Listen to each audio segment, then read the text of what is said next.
What's up, fam? John Wesley here, yet again. It's a beautifully rainy day outside. It's keeping me in a real bright and cheerful mood. So, in an attempt to make that better, I decided to get my camera out, hang out with you guys for a little bit, and share a little bit of a project that I've been working on lately. So, wild times out there right now, huh? Starting to look a little crazy. I'm not here to try to scare anybody or anything like that, so we'll just leave it there. But for those of us who know, we know. And time to hold on to our britches, folks. Time to hold on to our britches. Anyway, I think with the things that are going on in the world nowadays, it's time for us to start bringing back some information that's been hidden from us for too long.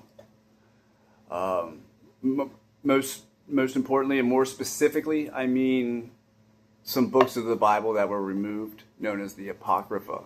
Okay. Now, these books were taken out of the Bible over the years because people were claiming that they weren't canon. It's not real. It's not legit. Whatever. But as if you read through them, right? If you read through them, it describes beings, energies, forces that exist here on these realms, real things, living things, that would make it their goal to take this information out of the Bible, right? Because at the end of the day, this thing was made for us to be the truth, to be a flashlight, to be a candle in the darkness, right? So if there's any kind of truth in there that the enemy wants hidden, I have a feeling the enemy is going to do their best to take it out of there, right? So I'm not going to act like I'm some kind of guru of this information or anything like that. I'm someone who recently had a bolt of lightning strike my heart, and it's been all I can really think about for the last few weeks. And by that I mean scripture in general, right? It's been a lot of fasting, a lot of praying, and a lot of reading, a lot of listening to other people's translations, because I'm not very good at reading this old stuff. Ye olde talking is tough, you know what I mean? So, something I've been working on is going through the Apocrypha and trying to put it in a digestible form, okay? Because like I said, I think these right now are some of the most important books out there. Specifically speaking of the book of Enoch, the book of Jubilee, and if you know, you know, the book of Thomas, okay? Today, we are going to go through what I've gotten out of the book of Jubilee. It's a story about the fallen angels. Gives just some good base information, right? Because this is something that we've been taught, even if you went to church your whole life, that you've been taught that this is irrelevant, right? It's hoopla, it's whatever you want to call it, it's bullshit, but it's not. And in the realm we live in, we need to be aware of who our enemies are. Knowing is half the battle, they say. All right? So, as I was saying, I've been reading through a couple stories here through the book of Jubilee, and I think I have put one of these stories in a pretty digestible form. And this story is the origin of where demons came from and how they got here on the earth, okay? Now, already I'm sure that sounds crazy. But to be honest with you, when you get real back far there in time, it all sounds crazy, right? There's not going to be much that makes sense because we've been raised and built into a world that is so far gone from the truth. Like whenever I tell you, if you look at the movie Clash of Titans, right? That's more realistic than the world we live in today. What? Yeah. Yep. Yeah. We don't see the world as it is because we've been being brainwashed for hundreds of years. We've been indoctrinated. We've been blinded. Right? And I think if we want to be successful in the coming times, we need to have access to all information. Right or wrong, that's fine. At the end of the day, truth is about what you feel inside, okay? Use your discernment. Use your discernment to decide whether or not you're going to believe what I say, right? I'm just going to give you the information. At the end of the day, it does not change my life at all if you believe me, if you think I'm a kook, you think I'm crazy, you think I got a big nose, doesn't bother me, right? I'm just here to give you the information because I love you and I think we all deserve a chance. We all deserve a fighting chance. And this is my opportunity to do something about it, all right? So anyway, here I go. I have it written down. I'm going to just kind of read it off here, and if I think of anything else I need to add as we go, we'll go from there. All right. So the story of the fallen angels in the book of Jubilee expands on Genesis chapter 6, verses 1 through 4. All right, so we're going to look right here at the real beginning of the story.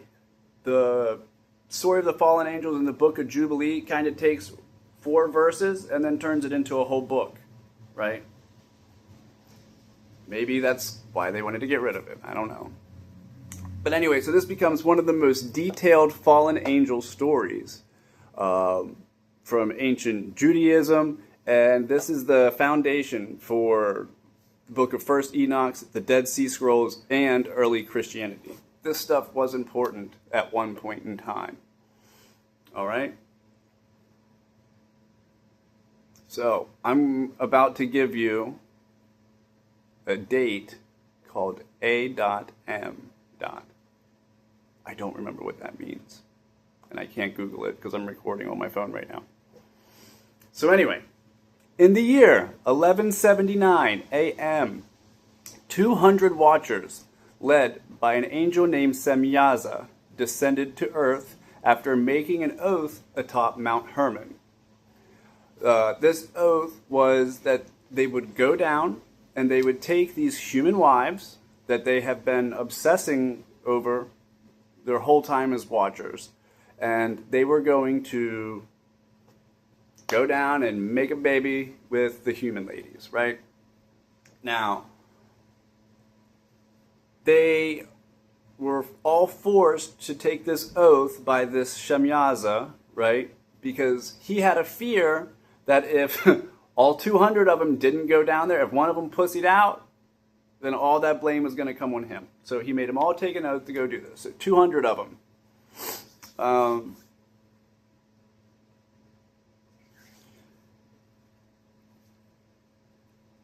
After they came down to the earth, they started taking these human wives. The humans gave birth to 3 different types of Nephilim. Okay? We have... Oh, wait, no, sorry. Said that wrong. My apologies. 3 types of giants. Okay. We have the Nephilim, the Eliud, and the super giant, like Nephidim. These were like, I believe the measurement in the book said 3,000 cubits tall. big guys, okay? All of these giants were a terror on the earth. They weren't God's beautiful creation by any means. At first, though, things seemed to be going well, and the Watchers decide to go against God yet again by giving these humans heavenly knowledge. Okay? They taught the humans the ways to map the stars under the supervision of the angel Sariel. They learned spells and curses from Armorus. They learned metallurgy from Azazel.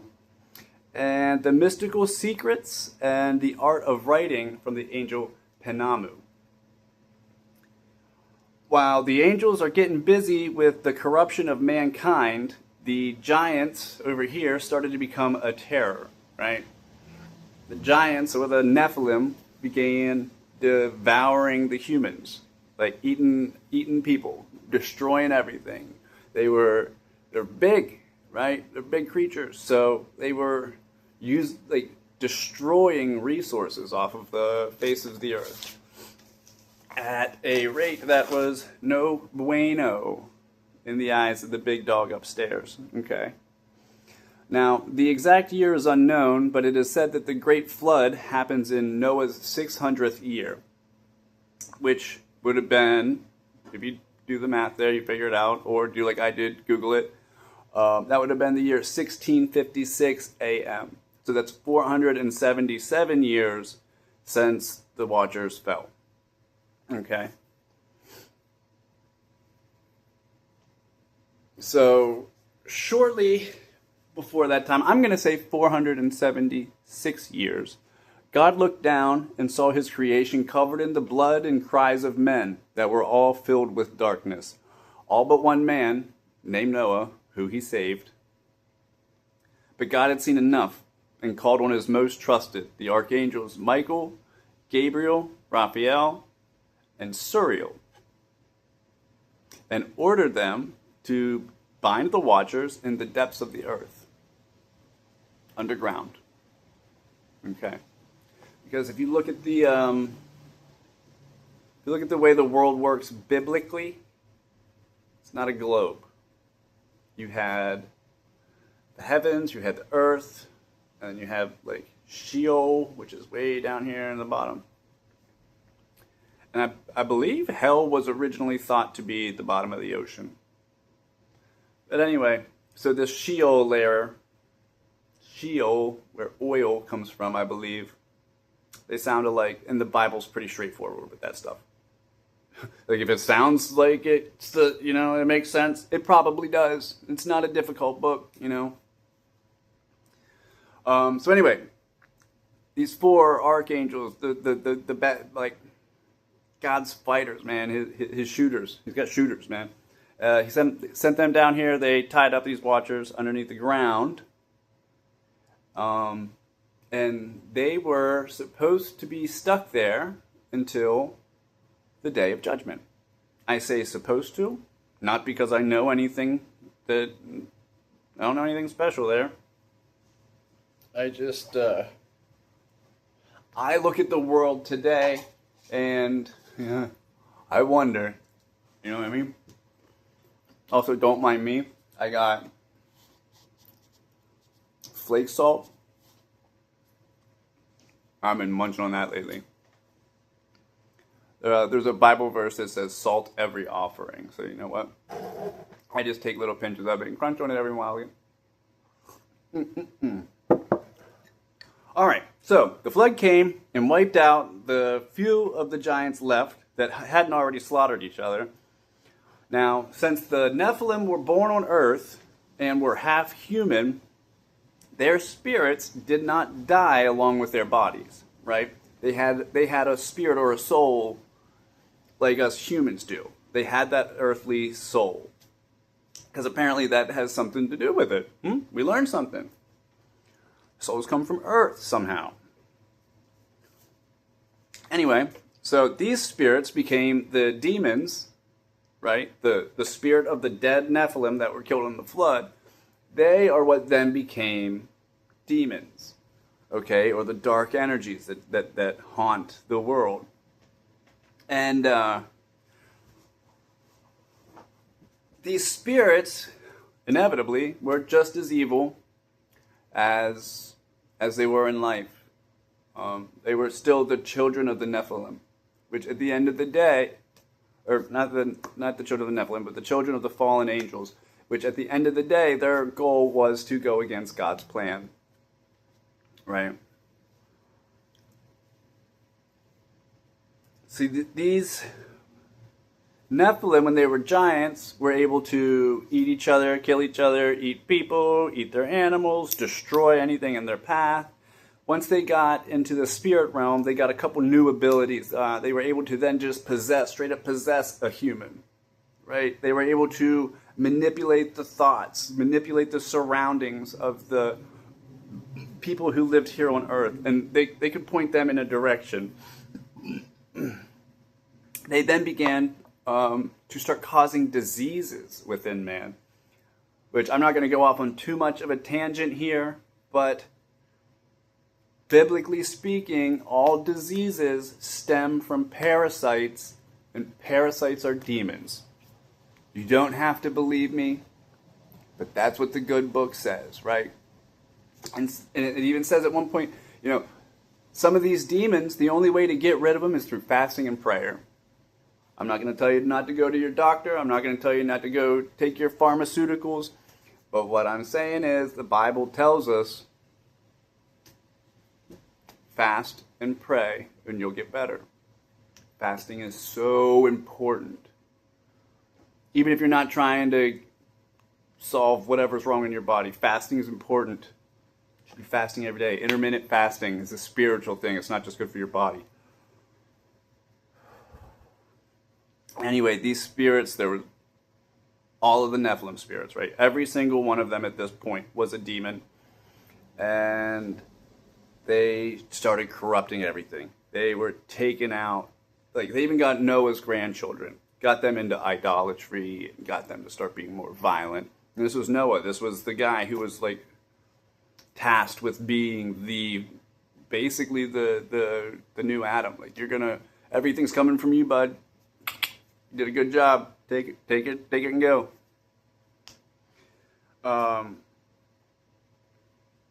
Eventually, though, Noah had enough and went up to the top of Mount Ararat, where his boat had landed, and he prayed to God that the evil spirits that were on the earth, that they were no longer able to bring harm to his people.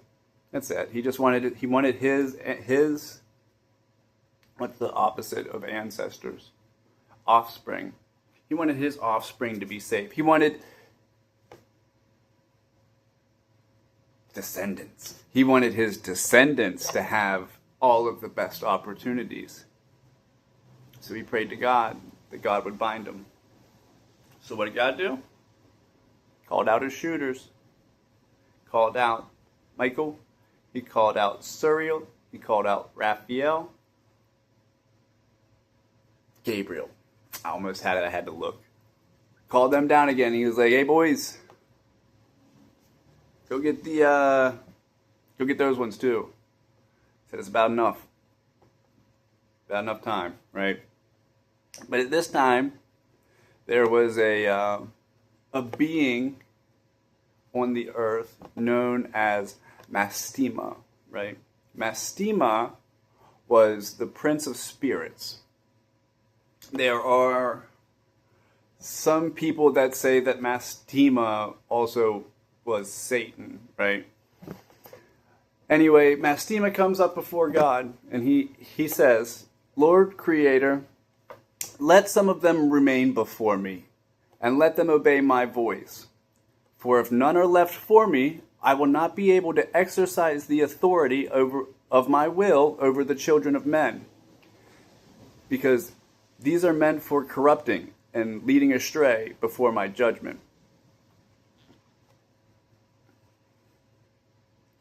What he's saying is,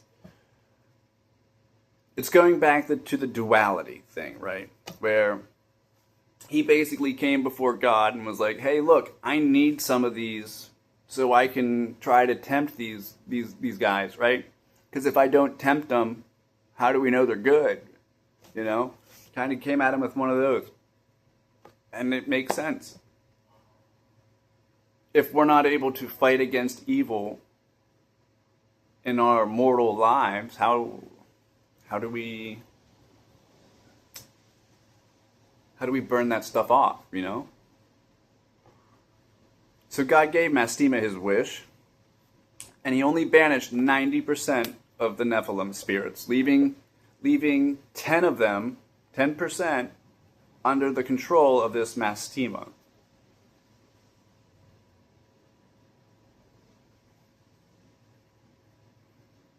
These spirits ended up becoming the demons that are the source of the idolatry, the sickness, the temptation, and the injustice in the world, right? All the stuff we know is bad juju. I could make that list so long. Addiction, taking advantage of people in whatever way, you know, that list goes on. There's a 10% of them. These are the demons. These are the... When you think of demons, right, this is their story.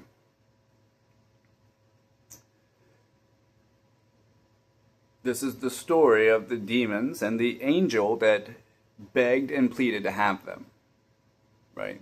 This fallen angel. Every major biblical crisis after that, approximately 2000 AM, right? So this is even, 300 years later, we have the story of the binding of Isaac, which, depending on which translation of the Bible you're reading, it says that God goes to Abraham and he says, Abraham, if you love me, you will kill your son. And Abraham, being the devout follower of God that he is like, dang, dude, really? I mean, okay, sure. And he takes Isaac up the hill, and right before he goes to stab him, God's like, whoa, whoa, whoa, just kidding, man, you're good, right? Modern translations of the Bible, that's how it goes. But if we were to leave the Apocrypha part of the canon and leave this in, that was actually Mastema, who came to God and was like, hey, your boy Abraham over there really likes his son. You know what I mean? Mastema was also given credit for whenever Moses was on his way back to Egypt. This is before the Exodus, right? Apparently he gets attacked.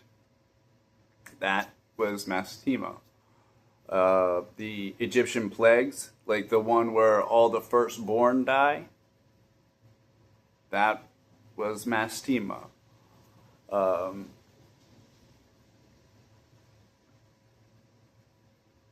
Yeah, unfortunately, these books were either intentionally lost or ignored, and in the modern Bible, God is given credit for these dark things that happened. And I think that's because the powers that be don't want us to know that there are actually dark beings, right? It's dangerous for them to have us running around knowing who's really in charge, right? So that's where, that's it. That's the story of where the demons who run this earth, story of where they came from. If you follow the kinds of circles that a lot of us do online, it's really common for Christians nowadays to be talking about the Apocrypha and the fallen angels. And I think it's hard for some people to believe that there are fallen angels here on the earth. They walk among us. They live among us. The Nephilim, they walk among us too. They exist. Like demons in human form. They look just like us. You would never know. They'll tell you. They'll tell you. Because by karmic law, they have to tell you. That's why if you look at Hollywood, they've got all these crazy movies and shit comes true. Like The Simpsons. How do you think they know all that? They're telling us what they're going to do. Because they have to. Right? Now, I'm going to leave you with one little fun fact of mine. Well, it's not mine, but one of my favorite fun facts is about the fallen angels. So there were 200 of them that came down from heaven, smacked into the earth, right? If you were to go across the world and count all of the craters, like I think there's a big one in Arizona or Nevada, like the big craters, you know what I'm talking about. They say like a big meteor hit right there or whatever. Where the meteor's at. What are the odds that there's like 200 of those craters on Earth, right? One of these craters has been on fire for as long as it's been there. You can go there and it's called like the gates of hell or whatever. I don't remember. But there's a crater that's been on fire. What do you think that is? You know what I mean? Sounds like somebody pretty shitty fell there. Curse that land for good. Anyways, thanks for, if you're still watching, I really appreciate it. As I said at the beginning of this video, the rainy weather had me feeling kind of down there for a little bit. And just being able to come here and share some of this information with you guys. Like I said, what you do with the information's on you. It's all there in the books. You can fact check me if you want. Go read them yourselves. Like I said, I'm bad at reading this stuff. So it took me a while to try to translate it into modern English so that I could understand it and pass it along. I hope it helped you guys out. I hope it was entertaining. You put me in a better mood, so I appreciate it. If you could like, comment, share, that would be wonderful. I'm trying to make something out of this. Like I said, it's wild times out there. We're all going to need help, and we're all going to need each other. Thanks for listening. Love you very, very much. Take care.